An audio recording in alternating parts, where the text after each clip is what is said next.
بسم الله الرحمن الرحیم. خواهران عزیز، امروز دوامی درس تفسیر رو که ما درباره جین ها و راه های داخل شدن شیطان به انسان صحبت کرده بودیم انشالله دوام میدهیم و امروز موضوع ما درباره یکم سلاح مومن، اسلحه مومن، راه های محافظت مومن در برابر جن و شیطان و این چونین انشاءالله صحبت میکنیم درباره چگونه جن به انسان ضرر میرساند و با کدام راه ها وقتی جن به انسان ضرر رسانید، در جای ما میگن زیان رسانید، باید معالجه شود که امیدوار هستم خیلی از مسئله های ناروشن در این مسئله برایتان روشن میگردد.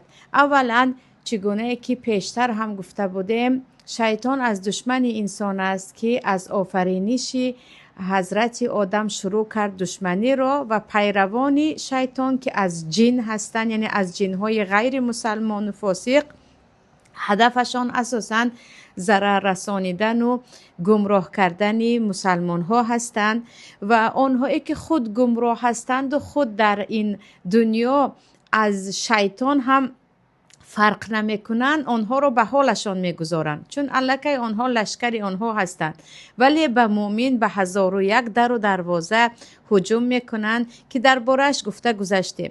و برای این که شیطان ضرر نرساند و ما بازیچه دست او نشویم، باید که بودن این دشمن را شناخت و تا چه اندازه ضعیف بودن او در برابر ایمان یک مسلمان را هم برای خود هم برای فرزندان در قلب ها جای کرد. در ما به جای اینکه از کودکی تو وقت ایمانت قوی می شود، پروردگار وقت در قلبی تو بزرگ است، شیطان خیلی ضعیف می گردد و به تو چیز ضرر رسانیدن نمی تواند گفتن، از خوردی مایان را از جن می ترسانند. از خوردی کودکان تاجیک را اینقدر از جن و اجینه می ترسانند که خیلی گفتم شاید در دنیا ما رکورد داشته باشیم از جهت جن زدگی و زیان جنداری که در هیچ جا تا این اندازه هر یک نفر دویم یا به من جن تاثیر کرد و یا من جن را دیدم و یا چیزی دیگر میگفته. تقریبا فقط در تاجیکستان است و در دیگر دولت ها نیست. و اینجا یکم راه یا یکم سلاح ما برابر جن ها، اسلحه ما بر ضد آنها چی است؟ شناختن آنها هست. چقدر تو دشمنت را خوبتر میشناسی، آنقدر بر علیه او تو خودت را محافظه میکنی. و از خوردی به فرزندان، دانستن آیت الکرسی، خواندن قرآن کریم، دانستن دعاهایی که پیامبر صلی الله علیه و سلم میگفتن تو را در برابر جن و در برابر شیطان قوی میکند، گویان به قلب فرزندان جای کرد. نه اینکه به اون طرف نرو اجینه هست، این کارو نکن جن هست، خانه فلانی جن دارد، گویان برعکس پناه به الله در قلب کودک ترس از جن را بالاتر از ترس الله بکنیم. یکم گفتیم چی است؟ شناختن این دشمن و دوم به کتاب و به سنت پایبند بودن. و وقتی که انسان به قرآن کریم خصوصا پایبند است، به احادیث پیامبر و سنت های پیامبر در برابر محافظه کردن از جن و از شیطان پابند است، به او چیز ضرر نمی کند. پیامبر صلی الله علیه و سلم مثال میزنند، مثال ذکر الله را مانندی به یک مردی که از دشمن میگریزد و خود را داخل قلعه میکند. حدیث در کتاب های سنن است که پیامبر صلی الله علیه و سلم چی گفتن؟ آنی که ذکر میکند و با ذکر پروردگار زبانش و قلبش مشغول است، گویا که داخل یک قلعه گشته است و دشمن به او رسیدگیری کرده نمیتواند. علل خصوص خیلی که پیشتر هم گفتیم آیت الکرسی که دربارش در بخاری هست که خود جن به حضرت ابو هریره میگویند تو اگر آیت الکرسی رو خواندی به تو من نمی آیم، ضرر نمی کنم. پیامبر میگویند او دروغگو هست ولیکن به تو راست گفته است.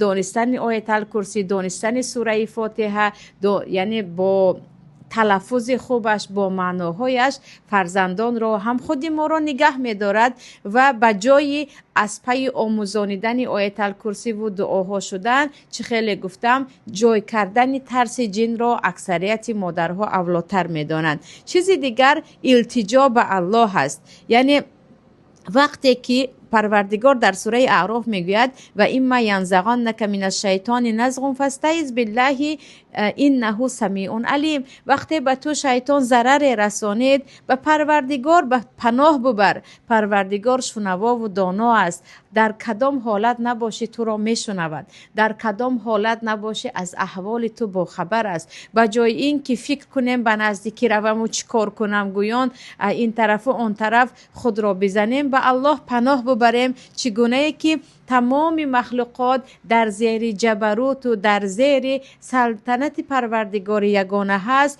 جنها هم با یک کلمه الله نابود می شوند. و چه هست؟ پناه بردن به الله، به پروردگار التجا کردن که خدایا مرا از وسوسه های شیطان، مرا از مس و از ضرر جن و امثال آن نگهدار.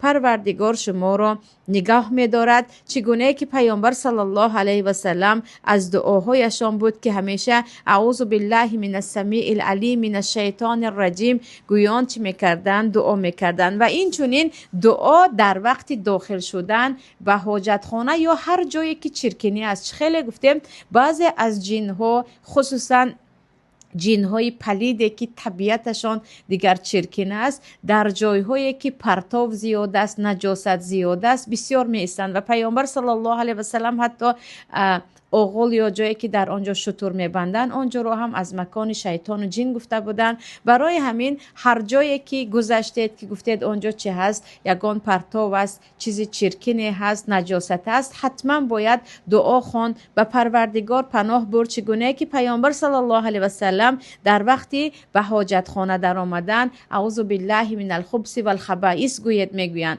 پناه به الله از تمام جنهایی که پلید هستند، چی جنهای زن باشند چه مرد باشند. و این چونین در وقت غضب کردن که دربارش گفتیم که غضب یکی از حالت‌های است که شیطان همچون توپ با انسان بازی میکند. باید ذکر کرد، باید طهارت کرد، باید جای را ترک کرد. نگذارید که در وقت غضب هر طوری که میخواهد شیطان با شما بازی کند. و در نزد حتی در وقت همخوابگی پیامبر صلی الله علیه و سلم میگویند وقتی زن و شوهر به هم نزدیکی میکنند حتما باید این دعا را بخوانند بسم الله اللهم جنبنا الشیطان و جنب شیطان ما رزقتنا. چون وقتی این دعا را خواندن اگر برایشان پروردگار فرزند را نصیب کند شیطان به آنها ضرر نمیرساند. یعنی حتی در وقتی نزدیکی و محرمیت زن و شوهر هم پیامبر چی گفتن؟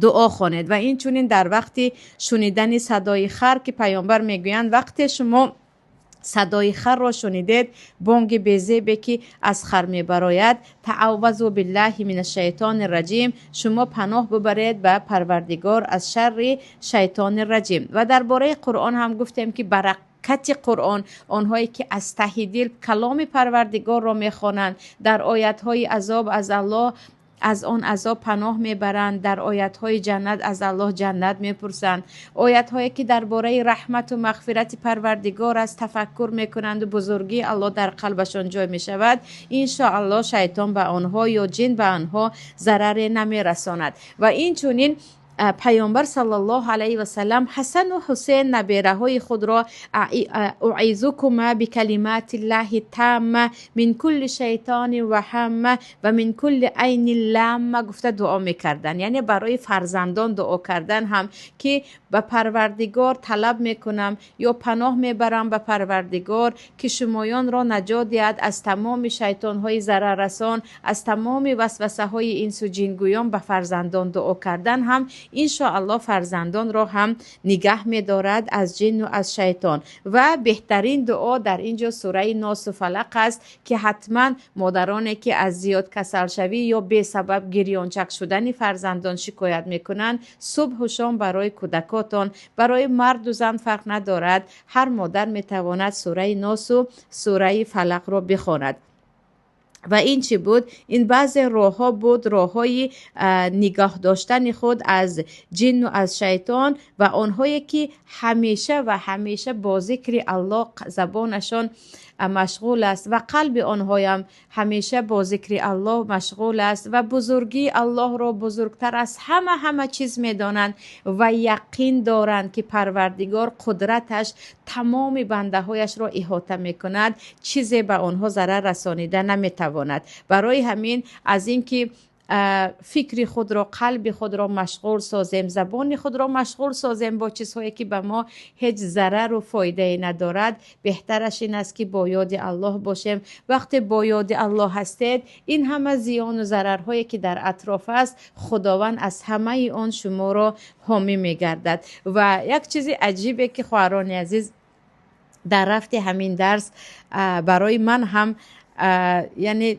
تا اندازه تاثیر بخش بود که حتی گفتن نمیتوانم، این است که پیامبر صلی الله علیه و سلم حدیث در ترمذی هست، در ابو داوود است، ببخشید در ترمذی گفته پیشتر دیده بودم، در ابو داوود است میگویند با اسناد صحیح که پیامبر میگویند هر کسی که میگویند شتر دارد و با آن شتر کسی دیگری را سوار نمی کند یا گفتیم آن را استفاده نمی کند، آن شتر را شیطان یا گفتیم همون جن استفاده می کند.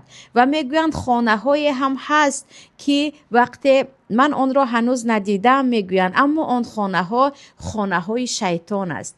و در شرح حدیث آمده است که هر چیزی که تو داری خودت استفاده نمی کنی یا خودت استفاده میکنی، میتوانی یک کسی دیگر رو هم به آن شریک کنی و اما شریک نمی کنی، از جهت بخیلی آن الکی از آن شیطان می شود.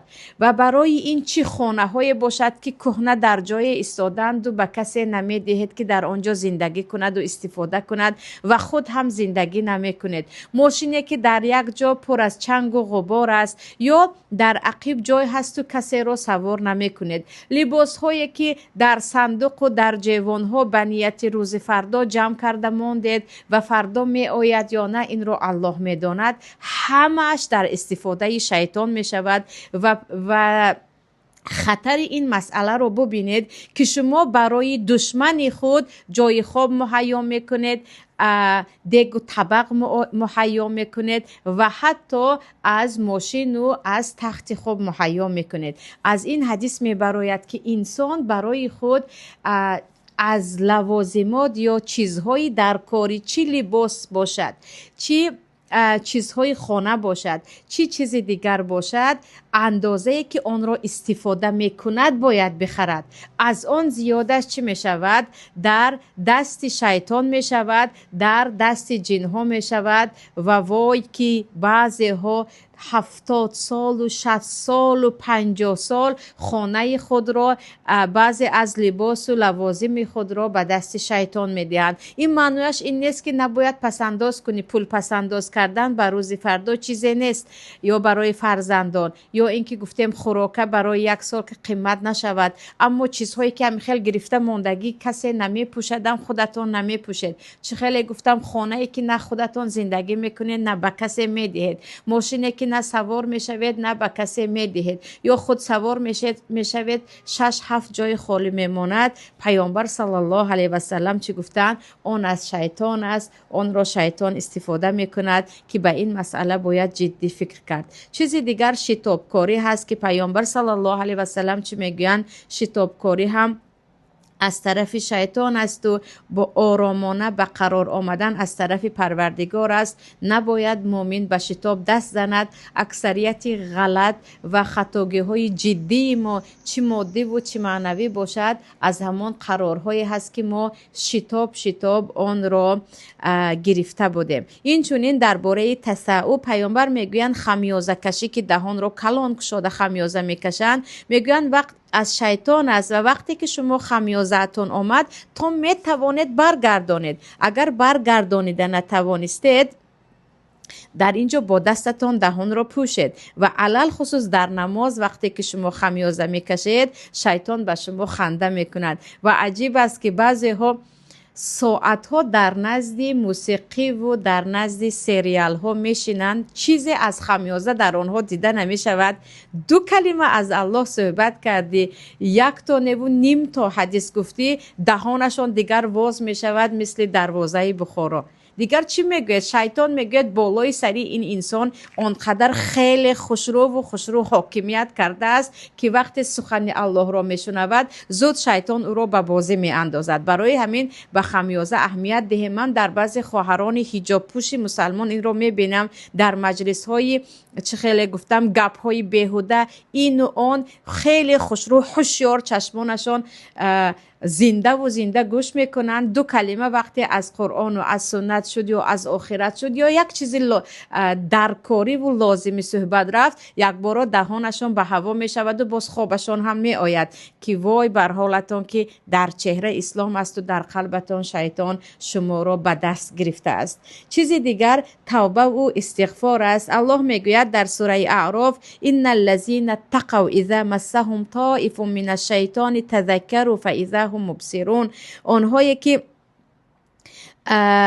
تقوا دارند وقتی به آنها ضرر وسوسه از شیطان میرسد آنها زود به خود می آیند، زود پروردگار را یاد میکنند و عاقبت این وسوسه شیطان را و استغفار میکنند و چی میشوند؟ یک بار بصیرت آنها گشوده میشود. میخواهی که به تو شیطان وسوسه نکند، دهانت را قلبت را به استغفار مشغول کن. استغفاری که استغفرالله و اتوب الیه استغفرالله و اتوب الیه، اما در قلب فقط نیت بازار است و نیت ترتیب خانه هست و خوراک پختن است و با فلانی واخوردن باشد، آن استغفار نیست. آن فقط زبان را خسته کردن و قلب را غافل کردن است. استغفار باید با قلب باشد که خدایا از گناهایم که تو میدانی، تو از من شاهدتر هستی، یا من خود میدانم از فلان گناه هم که همین نزدیکی به آن دست زدم. گویان گناه را به یاد آورده وقتی انسان زیاد استغفار میکند پروردگار بصیرت او را باز میکند. این وعده الله هست که او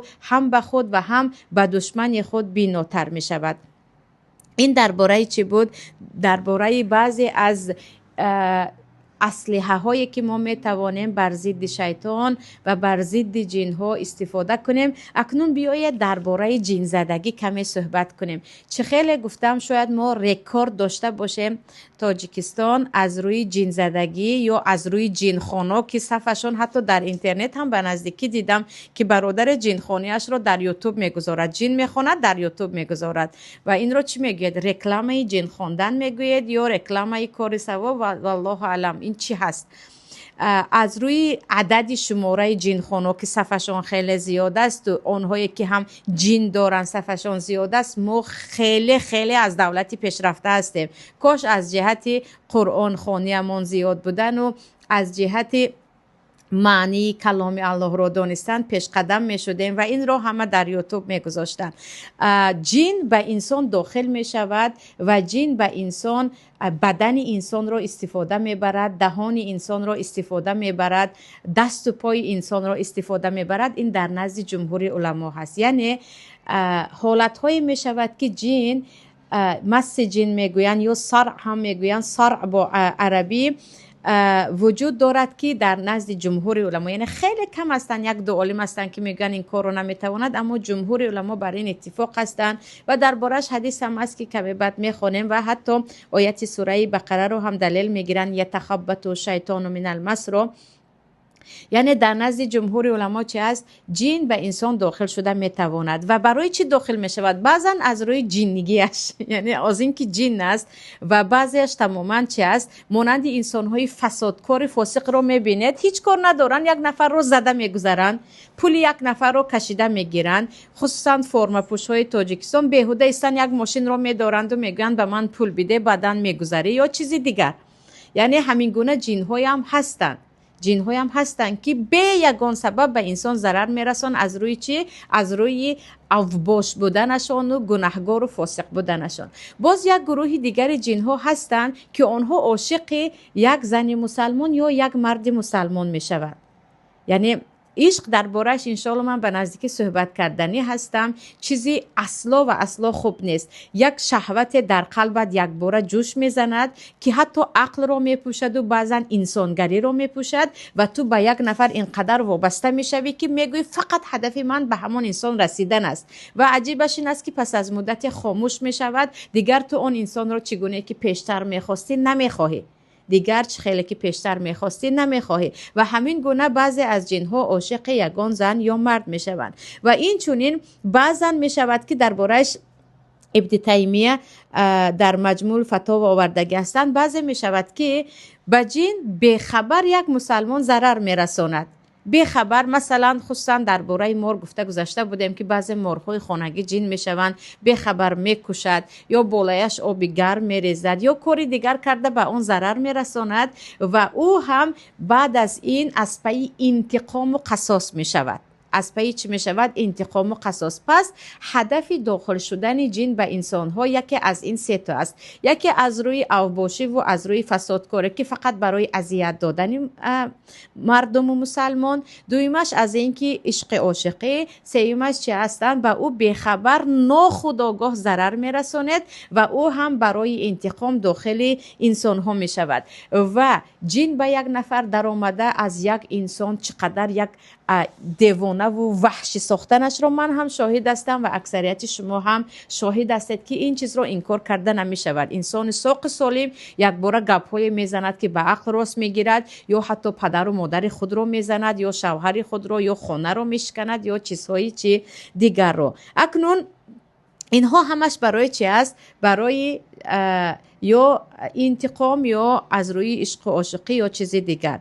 و جن را چگونه بیرون میکنند؟ در ما حدیث در سنن ابو داود در مسند امام احمد است که پیامبر صلی الله علیه و سلم وقتی به نزدشان کودکی را می آورند که به این جن تاثیر کرده است، پیامبر صلی الله علیه و سلم میگویند پشت این کودک رو کشایید، یعنی لباسش رو کشید، پشتش به من کشاده باشد و کودک رو میزنند. کودک را چند تا میزنند و چی میگویند؟ اخرج عدو الله، ای دشمن الله از این بیرون شو، از این بیرون شو. گویان با جن حتی چی میکنن؟ گپ میزنند. پس از مدت اون کودک ساق سالم می شود و میگویند همان گونه که چشمانش پیش از به نزد پیامبر آوردن غیر طبیعی بود و از چشمانش معلوم بود که این چی دارد؟ جن دارد. چشمانش هم خیلی و خیلی آرام می شود. و حدیث از ام ابان بنت وازع بوده است و پیامبر صلی الله علیه و سلم چیکار کردن؟ این کودک را گفتند به من نزدیک کنید، سپس پشتش را کشادند، به او را زدند، به کلتک زدنشان آمدگی نیست، او را زدند. سپس میگویند گفتند به من آب بیارید، با اون آب چهره اون کودک را مالیدند و برای او دعا کردند. سپس کودک شد؟ سالم شد. یعنی زدن انسان جندار رو انا از همین دلیل میگیرند که پیامبر چی کرده بودند؟ زده بودند و به چهره او آب مالیده بودند یا آب پاشیده بودند و سپس برای او دعا کردند. و حدیث دیگر در مسند امام احمد است که پیامبر صلی الله علیه و سلم وقتی در راه بودن زنی رو میبینن که در نزدش کودک است. ببینید در دو حالت درباره کودک آمدگی است، یعنی به کودک ها هم جن ضرر و زیان رسانیده میتواند. در دستش کودک است. سپس به پیامبر میگوید که پیامبر الله میگوید این کودک به بلای گرفتار است که ما رو آرام نمیگذارد. در یک روز چند بار این کودک حالش بد می شود، یعنی همان جن چند بار او را چی میکند؟ حالش رو بد میکند. در جای ما میگن دردش میگیرد، از نو دردش نو می شود. سپس پیامبر میگن به من بده. به دست پیامبر وقتی میآورند، پیامبر دهان او را میکشایند، در آن 3 بار صوف میکنند و با او میگویند بسم الله انا عبدالله اخسع عدو الله، بسم الله من بنده الله هستم، اخسع خاموش شو ای دشمن الله.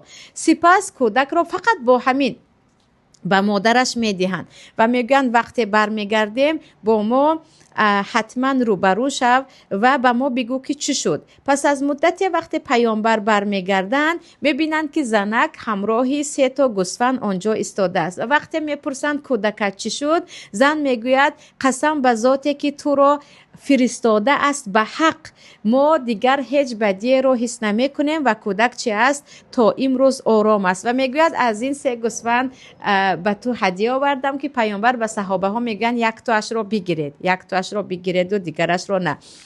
اینجا ببینید که در یکمش پیامبر چیکار کردن، اون کودکی که جین داشت زدن، در دیگرش فقط دهانش رو گشاده صوف کردند و حتی چی گفتن، من بنده الله هستم گفتن و چی کردن، دعا کردن. و اینجا بعضی از علما میگن جین میگن عقل دارد، او هم چی است، مأمور شده است. انشالله درس دیگر در تفسیر سوره جین میخونیم که جین ها هم مأموری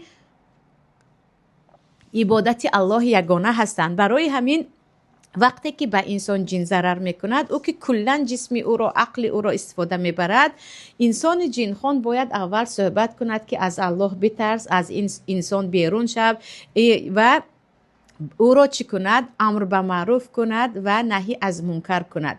و دید که مثل بعضی انسان ها تماما شنیدنی نیست و عموما او این انسان را قبول ندارد، میتواند حتی چیکار کند، بزند. و میگویند حتی زدن که انسان جندار رو میزنه، تقریبا اون انسان اون درد را حس نمی کند، درد را فقط که جین حس میکند، اگرچه در بدن اون انسان بعضی آثارها دیده شود. و حتما آنهایی که جین خون هستند باید تقوای بالا داشته باشند و از چگونه دعا خواندن و چگونه سوره خواندن و قرآن خواندن با خبر باشند. اونی که درست قرآن خوانده نمیتواند، اونی که خودش تقوای درست ندارد و جنخوانی را به خاطر کمک به یک برادر نه و همچون یک بیزنس استفاده میبرد، اینقدر نباید به آن باور کرد. و جنخوانی اصلا نیت جنخوان این باشد که به یک برادر مسلمان، به یک خواهر مسلمان کمک میکنم که این یک بلا یا گفتم یک مصیبت هست بالای هر کسی آمده باشد، نه اینکه من این راهی رزق من است گویان دیگر این راه به تجارت تحویل و تبدیل داده باشد. و انسان جنخوان پیش از اینکه تقوایش در قلبش جوش زند، حب پولی که از آن می گرفته باشد جوش بزند. یعنی خیلی مهم است که انسان جنخوان چی باشد، تقوادار باشد. و اینجا قصه عجیب امام احمد رو می آورند. میگویند بار امام احمد در مجلس نشسته بودند که یک نفر از طرفی ببخشید خلیفه متوکل آمد. متوکل از همون که است نبیره های هارون الرشید. سپس گفت که در خانه امیرالمؤمنین، یعنی در خانه خلیفه، جاریه یا خادم زنی هست که به او جن تاثیر کرده است و حالتش خیلی بد است و میخواهد که تو بیایی و او را چکار کنی، دعاخوانی کنی. امام احمد میگویند 2 تا نعل از خشب دادن، یعنی 2 تا کفشی که از چوب بود، پیشتر کفش ها رو میدونید پایانش از چوب بود، 2 تا کفش از چوب رو دادن و به یکی از مردان گفتن که الان میروی نزد همون زن و در نزد سری او می ایستی و میگویی یا حاضر از این زن بیرون شو یا که 70 تا با همین کفش چوبین تو رو میزنم و من از طرفی که هستم امام احمد هستم. سپس این مرد می رود و در نزد سر او می ایستد و می گوید مرا امام احمد فرستاد، یا حاضر بیرون می شوی یا 70 تا با همین شرطه می خوری. وقتی این رو می شنود، جن می گوید السمع و طاعت لاحمد. سبحان الله، من گوش می کنم، اطاعت می کنم احمد را و اگر او مرا از شهر دور هم امر کند من از این میبرایم. او الله را اطاعت میکند و هر کسی که الله را اطاعت میکند تمامی چیز در اطاعت او هست و همین را میگوید و بیرون میشود و میگویند آن زن سپس آرام میشود و چند تا فرزنددار میشود. پس از مدتی که امام احمد از دنیا میروند دوباره باز به همان زن برمیگردد. سپس یکی از شاگردان احمد وقتی میرود و میخواهد او را بیرون کند، او میگوید تو احمد نیستی. اگر احمد می بودی بیرون می شدم، من بیرون نمی شوم. یعنی ببینید که بعضی جن ها هستند که انسان تقوادار رو می شناسند و از آن می ترسند. و من شخصا خودم شاهد بودم که یکی از برادرانی که انشاءالله نحسبه علی الخیر هیچ معروف هم نیستند، فقط می دانستم از پی طلب علم هستند و از پی فقط رزق حلال خود و فرزند هستند. نمازهای نافله هم دارن، روزه های نافله. شخصا میشناسمشون. یک خواهری که خیلی بیمار شده بود، کسی نتوانسته بود، همون برادر با یک بار دعاخوانی، یعنی انشاءالله سبب تقوایشان بود که آن انسان خوب شده رفته بود، در حالی که سال یا گفته ماهای در عذاب و در اذیت بود. پس اینجا برای وقتی که میگوید فلانی جن دارد و جن تاثیر کرده است، اولا تمام آن اسلحه‌ای که پیشتر گفته گذاشتیم باید آنها رو به دست گیرید تا که جن به شما تاثیر نکند. اما یکی شد و جن تاثیر کرد، باید جن خان چه خیلی گفتم یک انسان تقوادار و خدا ترس باشد. حتمی نیست او مشهور باشد، این است که او را کسی با حرام خوری و شهرت پرستی و تمجوی نشناسد. در این وقت از او خواهش کنید و حتما باید از اهل علم باشد که بداند راه برآوردن جن را از طریق قرآن خواندن یا با او صحبت کردن یا حتی زدن، انشاءالله مریض شفا می‌یابد. اما اینجا بعضیا نزد جادوگر میروند و میگویند پیش جادوگر بردیم و جنش برآمد. چرا؟ جادوگر به جای جن را دعوت کردن به اسلام او را راضی میکند. جن میگوید برای من اینها مرغ کشند، برای من اینها تخم را به قبرستان پرتویند، برای من حتی گاو کشند و بز کشند، من میبرایم. جن هم این کار را میکند که این دیگر از جن خدا ساختن، نعوذ بالله، انسان را به کفر کشانیدن یا یک عمر با من کار کند، یک عمر باید فالبینی کند. گویان جادوگران تماما انسان جن زده را از جن بیرون میکنند و بعدن چی میکنند؟ با کمک همون جن از جن خلاص میکنند و این راه غلط و فروختن ایمان است. ولی انسان مؤمن اولا چه خیلی گفتم، آنه که ایمان حقیقی دارد، پیوسته صحبت ها با پروردگار دارد، با خلوت با پروردگار دارد، صدقه های پنهانی دارد، همیشه از پی راضی کردن پروردگارش است، کجا رسد جن هایی که نمایان نیستند، حتی فرعون هم به او دستش نمی رسد، حتی ظالمانی که میگویند نصف دنیا از من است و چند میلیون از من است، ضرر رسانیده نمی توانند. ایمان را باید قوی کرد. به کودکان، به دخترکان این را جای کنه در قلبشان که هرچی با خداوند تو صادق هستی، خداوند تو را از همه چیز نگاه می‌دارد. به الله یگانه قسم خواهران عزیز، هر کسی که از جن شکایت میکند، وقتی کاف تو کاف میکنید یا پنهانی از پی گوش کردن موسیقی هست یا از پی دیدن سریال های ترکی و نمیدونم چیزی دیگر است یا از پی دیدن بلاگرهایی که بجز دروغ و سفسطه و چیزی دیگر کار ندارن، از آنها هست، یا اینکه در زندگیش نقشه اش فقط ریا و خودنمایی است. آنه که نمازهای نافله و روزه‌های نافله دارد، از پگاه روز میخیزد و میگوید خدایا برای من 24 ساعت هدیه کردی، امروز برای شکرگزاریت من چیکار باید کنم؟ چیکار کنم که خداوند از آن عمل من راضی باشد؟ با کمک کی روم؟ با کی چیکار فایده آوری رو برسانم؟ خداوند خودش حامی او هست. این وعده پیامبر است، وعده الله است. و من یتق الله یجعل له مخرجا، او را نگه می‌دارد انسان های تقوادار را. و وقتی میگیم چرا این همه جن زده ها هستند، اولا از روی از تقوا دور بودن. امروز خیلی رقص و بازی میکنن، توی دبدبه میکنن، عروس را نزد 100 و 200 مرد برآورده سلام میدهانند، تعظیم میکنند. بعد از 2 روز عروسک دیگر بیمار است، و عروسک جن زده است. عروسک کارهایی که میکند و گپهایی که میگوید عموما دیوانگی هست. از این به کی شکایت میبرد؟ نزد مولا میروند. کاش برادرای جن خان هم پیش از این که یک نفر جن زده را دعا کنند میگفتند که خواهرم کاش پیش از این کارها تو به الله برمیگشتی، کاش پیش از این نصیحت از کسی میپرسیدی. و این چونین زنهای هم هستند بجز معرکه و خودنمایی کار دیگری نیست. هر شب میشود گلوی من انبوغ می شود، هر شب می شود پای چپی مرا چیزی می شود، با همین شوهرم را شوم می بینم. خودت با پروردگار رابطه چی است؟ راست من قرآن می خوانم، راست 5 وقت نماز هستم، 5 وقت نماز تو آیا همان نمازی هست که الله از آن راضی است؟ قرآن خوانی تو همان قرآنی هست که از گلویت به قلبت می گذرد، یا قرآن فقط در دهان و فکر و قلب آمیخته و آغشته دنیا هست؟ یعنی برای اینکه جن به شما نرسد، به فرزندان نرسد، با پروردگار جن ها، با خدایی که آفریدگار همان جن است خالص باشید، به او خود را کلن سپارید در دعاهایتان، در پگاه روزی و در شب. خداوندا من خود را به پناه تو می دهم. اللهم لا تکلنی الی نفسی و لا تکلنی الی احد من خلقک، حسبی الله لا اله الا هو علیه توکلت و هو رب العرش العظیم.